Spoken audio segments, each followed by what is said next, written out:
ഇത് മിസ്റ്റർ ജയറാം, ഇത് മിസ്റ്റർ മമ്മൂട്ടി. നമസ്കാരം. ഒരുപാട് സന്തോഷം എങ്ങനെ പറഞ്ഞറിയിക്കണം, അത് എത്രത്തോളമാണെന്ന് പറയാൻ പറ്റില്ല. അതിനൊക്കെ മുകളിലാണ്. കാരണം ഇത്രയും കഴിഞ്ഞ കുറേ വർഷത്തെ സിനിമാ ജീവിതത്തിൽ വളരെ ഒരു ഗ്യാപ്പിന് ശേഷമാണ് ഒരു മലയാള സിനിമ ഞാൻ ചെയ്യുന്നത്. ഇതിൻ്റെ തുടക്കത്തിൽ തന്നെ, ഇതിൻ്റെ പേര് അനൗൺസ് ചെയ്തപ്പോൾ തന്നെ വലിയൊരു ഫീഡ്ബാക്കാണ് കിട്ടിയത് മലയാളി പ്രേക്ഷകരിൽ നിന്ന്. തിരിച്ച് എൻ്റെ ഒരു ഫസ്റ്റ് ലുക്ക് പോസ്റ്റർ ഇറങ്ങിയപ്പോൾ അതിനും വളരെ നല്ല ഇതാണ് കിട്ടിയത്. അങ്ങനെ ഈ സിനിമയുടെ പല ഘട്ടങ്ങളിലും ഓരോ പോസ്റ്റർ റിലീസ് ചെയ്യുമ്പോഴും എല്ലാം, ട്രെയിലർ റിലീസ് ചെയ്യുന്ന സമയത്ത് വരെ ഇതിന് കിട്ടിയ ഫീഡ്ബാക്ക്, ലോകത്തിൻ്റെ പല ഭാഗത്തുള്ള മലയാളികൾ ഇത്രയേറെ എന്നെ വിളിച്ച് അവരുടെ സന്തോഷവും ഇതൊന്നും അറിയിച്ചിട്ടും ഷെയർ ചെയ്തിട്ടുള്ള മറ്റൊരു സിനിമകളും സമീപത്തിലേക്ക് ഉണ്ടായിട്ടില്ല. അതിനുശേഷം ആളുകൾക്ക് സംശയമായി, ഇതിനകത്ത് മറ്റൊരു മുഖം കൂടി ഉണ്ടോ, അദ്ദേഹം ഉണ്ടോ എന്ന് എൻ്റെ അടുത്ത് പലരും ചോദിച്ചു തുടങ്ങി. അപ്പം ഞാനത് ഇന്നൊക്കെ ഒഴിഞ്ഞൊഴിഞ്ഞ് മാറുകയായിരുന്നു. കാരണം എവിടെയാണത് വരുന്നത്, എന്താണെന്നുള്ളത് പ്രേക്ഷകർ തിയേറ്ററിൽ തന്നെ കണ്ട് മനസ്സിലാക്കുന്നതാണ്. ഞാൻ പറഞ്ഞ ഒറ്റ കാര്യമുള്ളൂ, അതെന്തായാലും അവിടെ വെട്ടിക്കും തിയേറ്ററിനകത്ത്. ഒരു പൊട്ടൽ, ആ വിട്ടുപൊട്ടുന്ന പോലെ, അത്രമാത്രം ഞാൻ പറഞ്ഞുള്ളൂ. അത് തന്നെ തിയേറ്ററിൽ സംഭവിക്കുകയും ചെയ്തു. മാത്രമല്ല, കേരളത്തിൽ അങ്ങോളം ഇങ്ങോളമുള്ള എല്ലാ സെൻറ്റേഴ്സിലും ഇന്നലെ രാത്രി തന്നെ എക്സ്ട്രാ ഷോസ് 150 പരം സ്ക്രീൻ എക്സ്ട്രാ വരിക, അതിനേക്കാൾ കൂടുതൽ ഇന്ന് വരുന്നു. കേരളത്തിന് പുറത്തായാലും ഇപ്പോൾ ബാംഗ്ലൂർ, ചെന്നൈ, എല്ലാ സ്റ്റേഷൻസും ഹൗസ്ഫുള്ളായി മാറുക. ഒരേപോലെ തന്നെ സാധാരണ സിനിമയ്ക്ക് രണ്ടഭിപ്രായം എപ്പോഴും പറയും. ഒപ്പീനിയൻ ഉണ്ട്, പക്ഷെ കളക്ഷൻ ഇല്ല. അല്ലെങ്കിൽ കളക്ഷൻ ഉണ്ട്, ഒപ്പീനിയനോട് കയറുന്നില്ല. ഇങ്ങനെ പല തരത്തിലോടും പറയും. ഇതെല്ലാം കൊണ്ടും, ഒപ്പീനിയനും കളക്ഷനും എല്ലാം കൊണ്ടും ഒരേപോലെ ഒരു സിനിമ കിട്ടുക എന്ന് പറയുന്നത് വളരെ ഭാഗ്യമാണ് എന്നെ സംബന്ധിച്ചിടത്തോളം. പിന്നെ പ്രത്യേകിച്ച് ഞാൻ പറയേണ്ടതില്ല, എനിക്ക് വേണ്ടി മാത്രം വന്ന് ഈ കഥാപാത്രം ചെയ്തത് മമ്മൂക്ക. Thank you. പിന്നെ ഇതിനകത്ത് അഭിനയിച്ച ബാക്കി എല്ലാ ആർട്ടിസ്റ്റും എല്ലാവരും ഉണ്ട്. പ്രത്യേകിച്ച് ഇവിടെ ഞാൻ നന്ദി പറയേണ്ടത് തേനി ഈശ്വർ സാറിനോടാണ്. ഇത്ര മനോഹരമായിട്ട് ഓരോ ഫ്രെയിമും ഞങ്ങളെ ഇത്ര സുന്ദരമായി കാണിച്ചു തന്നതിന്. കഥയിൽ തന്നെ പ്രസൻറ്റും 1983 ഇവരുടെ ഫ്ലാഷ് ബാക്ക് വരുമ്പോൾ മറ്റൊരു തരത്തിലും എല്ലാം ചെയ്ത് ഈ സിനിമ ഇത്ര മനോഹരമാക്കി തന്ന അയ്യാ உங்களுக்கு ரொம்ப വണക്കത്തെ தெரிவிச்சு கொள்கிறேன். പിന്നെ ഇതിൻ്റെ റൈറ്റർ കൃഷ്ണ സർ, പ്രത്യേകിച്ച് ഇവിടെ പറയേണ്ടത് നമ്മുടെ മുകുന്ദൻ മ്യൂസിക് ഡയറക്ടർ തകർത്തിരിക്കുകയാണ് ഇതിനകത്ത്.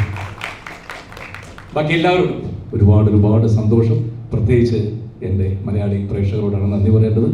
ഇങ്ങനെ ഈ സിനിമ ഇത്രത്തോളം അവരവിടെ സ്വീകരിച്ചതിനുള്ള ഒരു നന്ദി കൂടി പറയാൻ വേണ്ടിയിട്ടാണ് ഇന്നത്തെ press meet. Thank you so much. എനിക്ക് പ്രത്യേകിച്ചൊന്നും പറയാനില്ല. സിനിമ സ്വീകരിക്കപ്പെട്ടു എന്നുള്ളതിൻ്റെ വലിയ സന്തോഷം. ഞാൻ ഈ സിനിമയിലും അതിഥിയാണ്, ഇവിടെയും ഒരു അതിഥിയാണ്. അതെ, സിനിമ വിജയമാകുന്നതിൻ്റെ അതിനൊരു ഭാഗമാകുന്നത് എല്ലാവർക്കും സന്തോഷമുള്ള കാര്യമാണ്. എനിക്കും അതെ. ജയറാമിനുള്ള സ്നേഹത്തിനപ്പുറം ഈ കഥാപാത്രത്തിനുള്ള സ്നേഹം കൂടെയാണ് എന്നെ ഈ സിനിമയിലേക്ക് ആകർഷിച്ചത്. പിന്നെ കഥാപാത്രം സിനിമയിൽ കുറച്ച് സമയമുള്ളെങ്കിലും പ്രധാനപ്പെട്ട ഒരു കഥാപാത്രം തന്നെയാണ്. അതുകൊണ്ട് സ്വാഭാവികമായിട്ടും അത് ആരെന്നുള്ള ഒരു പ്രതീക്ഷ പ്രേക്ഷകന് സിനിമ കാണുന്നത് മുതൽ ഉണ്ടാവും. ഇതിൻ്റെ സസ്പെൻസ് ഒരു പരിധിവരെയൊക്കെ സൂക്ഷിച്ചു കുറേ കാലം. ജയറാമിൻ്റെ കയ്യിൽ നിന്ന് തന്നെ പോയി ഒരു പ്രാവശ്യം. പക്ഷേ പ്രേക്ഷകർക്ക് ഒരു നിങ്ങൾക്ക് എല്ലാവർക്കും ഒരു 80% പേർക്കും ഉറപ്പുണ്ടായിരുന്നു. പക്ഷേ എന്ത് കഥാപാത്രമാണെന്നതിനെ പറ്റി മാത്രമേ വലിയ ഒരു ഉറപ്പില്ലാത്തതുള്ളൂ. ഏതായാലും അതിൻ്റെ ഒരു ഉദ്ദേശം എല്ലാ ഫലങ്ങളും സിനിമയ്ക്ക് ഉണ്ടായി എന്നുള്ള അറിയുന്നത് വളരെ സന്തോഷം. സാധാരണ നമ്മുടെ സിനിമയ്ക്ക് മുമ്പാണ് ഇങ്ങനെയുള്ള വീരവാദങ്ങൾ മുഴക്കുന്നത്. ഇപ്പോൾ ഈ സിനിമയ്ക്ക് ഇതിൻ്റെ സത്യങ്ങൾ മാത്രം പറഞ്ഞാൽ മതിയാവും തോന്നുന്നു. ഞാൻ ഒരുപാട് പറയുന്നില്ല. ഈ പുറകിലിരിക്കുന്ന കുട്ടികളാണ് ഈ സിനിമയുടെ ഒരു വലിയ ഭാഗം. അവർക്കൊക്കെ വലിയ അത്ഭുതമാണിത്. ആദ്യത്തെ അനുഭവമാവുന്ന പലരുമുണ്ട്. സിനിമയെന്ന് സ്വപ്നം കണ്ട് അത് യാഥാർത്ഥ്യമാക്കിയതിന് സന്തോഷമുള്ളൊരു മുഖത്തുണ്ട്. നാളെയുടെ വാഗ്ദാനങ്ങളാണ്, ഭാവി സിനിമ അവരുടെ കയ്യിലാണ്. അവർക്ക് നിങ്ങൾ വേണ്ട പ്രോത്സാഹനം കൊടുക്കണം, നിങ്ങളെയൊക്കെ വളർത്തിയതുപോലെ. ഏതായാലും ഈ സിനിമയിലെ കഥാപാത്രത്തെ അനശ്വരമാക്കിയ നശ്വരരാജൻ. മമ്മൂക്ക ഇപ്പം ജയറാമേട്ടൻ കഴിഞ്ഞ ദിവസങ്ങളിലാണെങ്കിലും ഇപ്പോഴാണെങ്കിലും പറഞ്ഞത് ജയറാമേട്ടന് വേണ്ടി മമ്മൂക്ക വന്ന് അഭിനയിച്ചു, അതിന് താങ്ക്സ് എന്ന് ജയറാമേട്ടൻ നേരത്തെ സൂചിപ്പിച്ചിട്ടുണ്ടായിരുന്നു.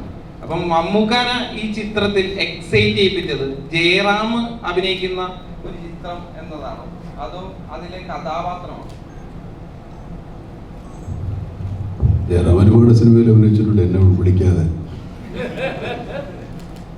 കഥാപാത്രമാണ് ആത്യന്തികമായി നമ്മുടെ മുൻഗണന കൊടുക്കുന്നത്. പിന്നെ മറ്റു കൂടെ അഭിനയിക്കുന്ന ആൾക്കാരൊക്കെ നമ്മുടെ സിനിമയിലുള്ളവരല്ലേ, നമ്മളെല്ലാവരും നമ്മുടെ സുഹൃത്തുക്കളാണ്. ജയറാം കുറച്ച് കൂടുതൽ സൗഹൃദം കൊണ്ട ആളാണ്. ജയറാമേട്ടന് വേണ്ടി എന്ന് അദ്ദേഹം അവകാശപ്പെടുന്ന എനിക്ക് സന്തോഷമുള്ളൂ. നിങ്ങൾക്ക് തീരുമാനിക്കാൻ പടവായല്ലോ. മമ്മൂക്ക ഈ പറഞ്ഞതുപോലെ ഇപ്പം വിധുമാനുവൽ പറഞ്ഞല്ലോ, ഞാൻ കയറി വന്ന് എനിക്ക് വിശക്കുന്നു എന്ന് പറഞ്ഞ് ഈ കഥാപാത്രം ഏൽപ്പിക്കുകയാണെന്ന് പറഞ്ഞു. മമ്മൂക്ക എന്ന് പറഞ്ഞ് എനിക്ക് കഥ ഇഷ്ടപ്പെട്ടു, ജയറാമിനുള്ള സ്നേഹം എന്ന് പറഞ്ഞു. ഏറ്റവും കൂടുതൽ ഈ കഥ ഇഷ്ടപ്പെടാനുള്ള ഒരു ചാൻസ് ഉണ്ടല്ലോ. ഈ നമുക്ക് മമ്മൂക്ക അല്ലായിരുന്നെങ്കിൽ ഈ സിനിമയ്ക്ക് അത്രയും ഹൈപ്പ് ഉണ്ടാകില്ല എന്ന് ഞാൻ പ്രേക്ഷകൻ എന്ന നിലയ്ക്ക് എനിക്ക് തോന്നിയ ഒരു സബ്ജക്റ്റാണ്. മമ്മൂക്ക എന്തുകൊണ്ടാണ് മിഥുമാനുവൽ ഒന്ന് പറയുമ്പോൾ ഞാൻ ചെയ്തേക്കാം എന്ന് തന്നെ തീരുമാനിച്ചു? മിഥുമാനുവലിനെ സന്തോഷമാക്കി ബാക്കി തൊട്ട് വളർന്നു. അത് ചെയ്തേക്കാം എന്ന് പറഞ്ഞല്ലോ നമ്മൾ ചെയ്യുന്നത്. ചെയ്യണം എന്ന് വിചാരിച്ച് തന്നെ ചെയ്ത സിനിമ. അങ്ങനെ തന്നെ എല്ലാ സിനിമയും ചെയ്യേണ്ടത്. ചില സമയത്തൊക്കെ നമ്മുടെ തീരുമാനങ്ങൾ ശരിയാകാറില്ലെന്നേ ഉള്ളൂ. സിനിമയുടെ കഥാപാത്രം തന്നെയാണ്. ആദ്യം ഇതിൻ്റെ ഒരു ഔട്ട്ലൈൻ പറഞ്ഞപ്പോൾ ഞാൻ ചോദിച്ചു, ഈ കഥാപാത്രം ഞാൻ അഭിനയിച്ച എങ്ങനെയിരിക്കും? നമുക്ക് താങ്ങൂലെന്ന് പറഞ്ഞു. കുറേ കഴിഞ്ഞപ്പോഴാണ് ഇതിൻ്റെ തീരുമാനമായത്. അല്ലേ? അങ്ങനെയല്ലേ?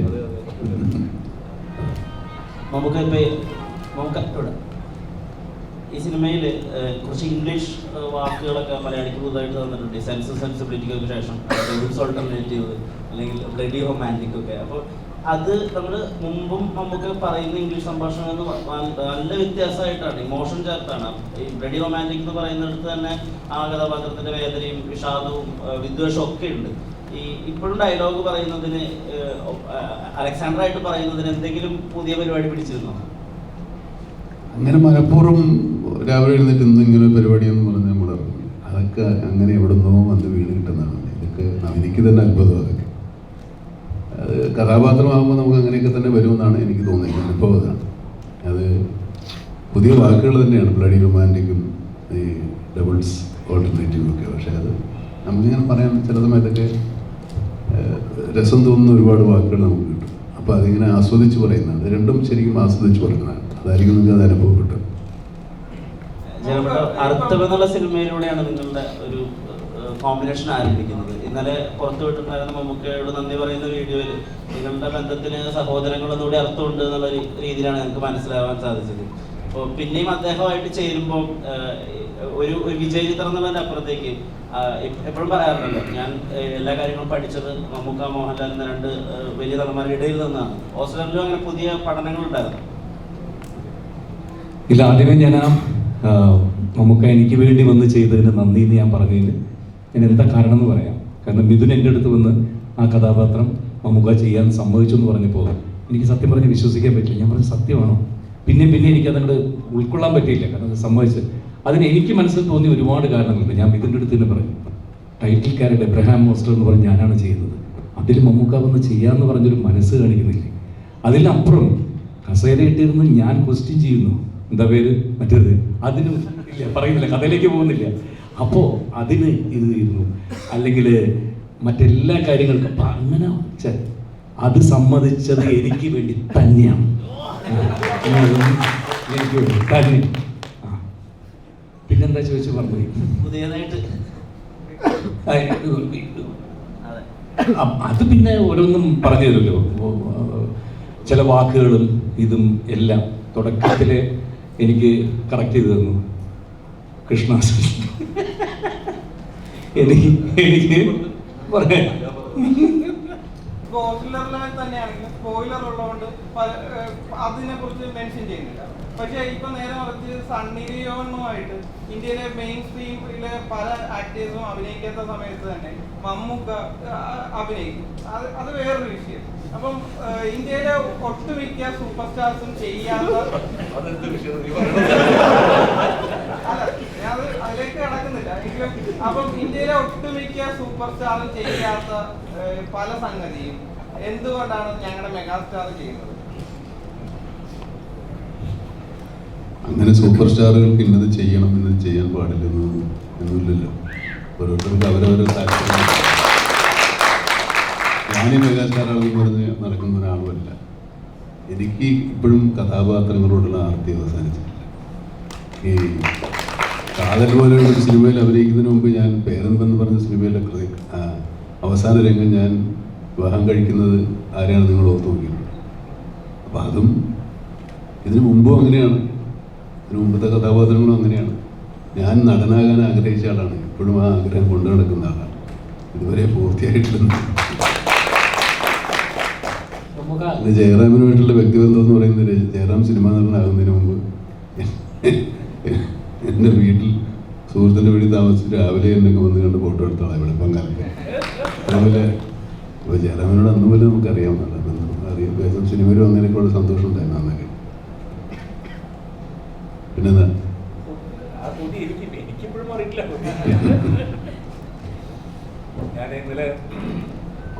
ഇന്നലെയൊക്കെ വിജയുടെ കൂടെയുള്ള ഷൂട്ടിംഗ് നടക്കുകയായിരുന്നു മെഡ്രാസിൽ. അപ്പോൾ പടം ഇറങ്ങിയെന്ന് പറഞ്ഞപ്പോൾ വിജയ് ഓടി വന്നെടുത്ത് ചോദിച്ചാൽ ഇതിൽ മമ്മൂട്ടി സർക്കാർ അപ്പടിയാ, അങ്ങനെയാണ് എനിക്ക് ഇമ്മീഡിയറ്റ് സിനിമ ആണ് എന്താ മൂപ്പർ ചെയ്തിട്ടുള്ളതെന്ന് കാണാൻ വേണ്ടിയിട്ട്. അത് ഇത്ര ഡിഫറെൻ്റ് ആയിട്ട് ഓരോ പടങ്ങളും സെലക്ട് ചെയ്യുന്നു. അദ്ദേഹം എന്തെങ്കിലും കാരണമുണ്ടാവും ആ ക്യാരക്ടർ എന്താണെന്ന് എനിക്ക് അറിയണമെന്ന് പറഞ്ഞിട്ട് ഒരു പടങ്ങൾ അങ്ങോട്ട് ഞാൻ ഏർപ്പാടാക്കിയിട്ടുണ്ട്. നമുക്ക് ഇന്നലെ ഈ സിനിമ ഹിറ്റടിക്കുന്നു. ഇന്നലെ തന്നെ മമ്മൂക്കാട് പുതിയ സിനിമയുടെ ടീസർ ഇറങ്ങുന്നു. എന്താ മമ്മൂക്ക ഒരു രക്ഷയില്ലാട്ടോ ടീസർ കണ്ടിട്ട്. ഗംഭീരം ഒരു ഗെറ്റപ്പ്. അതേക്കുറിച്ചും കൂടെ ഒന്ന് അറിഞ്ഞാൽ കൊള്ളാം നമുക്ക്. അത് ഒരു രക്ഷയില്ലാത്ത ഗെറ്റപ്പ്. ഫസ്റ്റ് ലുക്ക് ഇറങ്ങിയപ്പോൾ ഇന്നലെ കണ്ടപ്പോഴും അത് വരട്ടെ പറയാം. നമ്മൾ ഒത്തിരി പ്രതീക്ഷിക്കുന്ന ഒരു, അതൊക്കെ എനിക്ക് പേടി. പ്രതീക്ഷയ്ക്ക് ഒത്തുവരട്ടെ, നമുക്കത് സമയമുണ്ട് അതിനെപ്പറ്റി പറയാം. തീർച്ചയായിട്ടും. ജയറാമേട്ടൻ ഈ പറഞ്ഞതുപോലെ നിങ്ങൾ നേരത്തെ പറഞ്ഞൊരു കാര്യം കൂടെ ചോദിക്കുകയാണ്. മമ്മൂക്ക പറഞ്ഞു, വീണ്ടും ജയറാമേട്ടൻ ഉറപ്പിച്ചോളൂ, ഞാൻ ഉള്ളത് കൊണ്ട് തന്നെയാണ് മമ്മൂക്കാവെന്ന് അഭിനയിച്ചത്. മമ്മൂക്ക പറഞ്ഞൊരു കാര്യമുണ്ട്, ഫോട്ടോ എടുക്കാമെന്ന കഥ. ആ ഒരു കഥ ഉണ്ട്, ആ ഒന്ന് ജസ്റ്റ് ആ കഥ ഒന്ന് ഓർത്തുള്ളൂ. ഒരു സ്ഥലത്തല്ല, പല സ്ഥലത്തും ആദ്യം ഫോട്ടോ എടുത്ത കഥ. ആദ്യം നമുക്ക് മട്ടാഞ്ചേരി അവിടെ ഫോർട്ടുകൊച്ചിയിൽ താമസിക്കുമ്പോൾ കലാഭവന്റെ പ്രോഗ്രാമിന് അൻസാറുണ്ട്. അൻസാർ ഞങ്ങളുടെ കൂടെ കലാഭവനിൽ. അൻസാറിന്റെ വീട്ടിൽ പോയി അൻസാറിനോട് ഞാൻ പല ദിവസങ്ങളും ചോദിക്കും, ഒരു ഫോട്ടോ എനിക്കത് മാത്രം മതി, കൂടെ എടുക്കണം. അങ്ങനെ അവസാനം അൻസാറിന്റെ വീട്ടിൽ പോയി കിടന്ന് കാലത്ത് നമുക്ക് ഷൂട്ടിങ്ങിന് ഇറങ്ങുന്നതിന് മുമ്പ് എനിക്ക് തോന്നുന്നു കാലത്ത് 6:30 മണിക്ക് വീടിൻ്റെ വാതിൽക്ക് പോയി.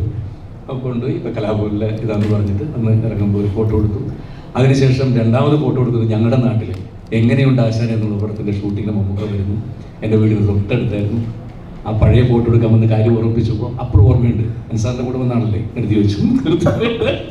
അങ്ങനെ അപ്പുറം പോകുന്നു. അങ്ങനെ ഒരുപാടുണ്ട്. അതിപ്പോഴും ഈ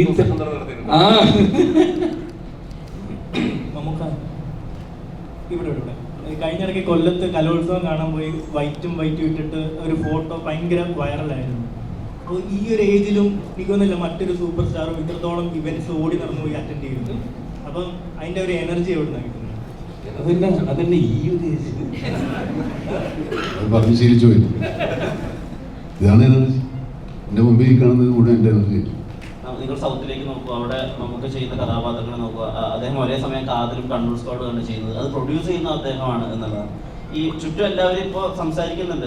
ഭീഷ്മപർവത്തിന് ശേഷം 2000 ശേഷം സംസാരിക്കുന്ന പ്രധാന നടനായി തെരഞ്ഞെടുപ്പായി പറയുന്നത് മമ്മൂക്കയാണ്. ഇതൊരു പ്രതീക്ഷാഭാരമായിട്ട് ഓരോ കഥാപാത്രം സമീപിക്കാനായിട്ട് ഒരു റെസ്പോൺസിബിലിറ്റി ആയിട്ട് തോന്നാറുണ്ടോ? 42 വർഷമായി സിനിമയിൽ. ഇതൊരു ഭാരമാണെങ്കിൽ നമ്മൾ എവിടെയെങ്കിലും ഇറക്കി വയ്ക്കൂലേ? അങ്ങനെ ഈ ഭാരം ചുമക്കുന്ന സുഖമാണ്. അല്ല, അതുകൊണ്ടല്ല. ആ ഒരു ക്യാരക്ടർ ഒരു വലിയ ഒരു ഇമേജുള്ള ഒരു ആക്ടർ തന്നെ വരണം.